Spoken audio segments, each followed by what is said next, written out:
17. Junior year bled into senior year. The seasons changed, but the presence of Travis Prowel was the only constant. He was a ghost in the machine of her life. He never touched her inappropriately. He never forced himself on her physically, but he was there. Gifts would appear in her locker, expensive, thoughtful, suffocating gifts. A cashmere scarf, a first edition of Jane Eyre. She shoved them all into the back of her closet, refusing to look at them. He showed up at her debate competitions, standing in the back, arms crossed. He watched her like a hawk watching a mouse field. It made her skin crawl, the way he seemed to be proud of her, as if he had already consumed her. It was October of her senior year, a bonfire party in the woods. Cybella hadn't wanted to go, feeling years older than her classmates now, but she needed to escape the house, escape the feeling of the clock ticking down. She stood by the fire, holding a red solo cup of warm soda. "Hey, Cybella." It was Brad, a college dropout who hung around the high school parties. He was drunk, swaying slightly. "Not interested, Brad," she said, turning away. "Oh, come on," he sneered, grabbing her arm. "You're always so stuck up.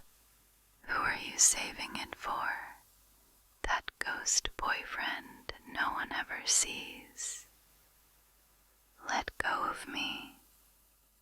"Just one drink," he insisted, pulling her closer. Cybella struggled, panic rising in her throat. "I said let go." From the darkness of the tree line, a shape emerged. It wasn't the Travis in the Italian suit. It was the Travis of the night. Black leather jacket, dark jeans, moving with the silence of a panther. He didn't run. He didn't shout. He simply materialized behind Brad. One hand, large and leather-gloved, wrapped around the back of Brad's neck. Travis squeezed. Brad's eyes bulged, and he dropped to his knees with a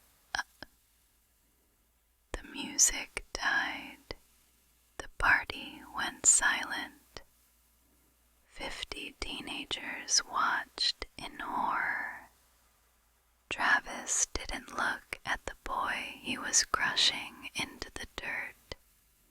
He looked at Cybella. His eyes were blazing. "I told you," he said, his voice carrying clearly over the crackle of the fire. "I don't share." Cybella's heart hammered against her ribs. She didn't feel safe. She felt cornered. "You followed me," she whispered, horrified. always watch over you," he corrected. He released Brad, who scrambled away into the bushes.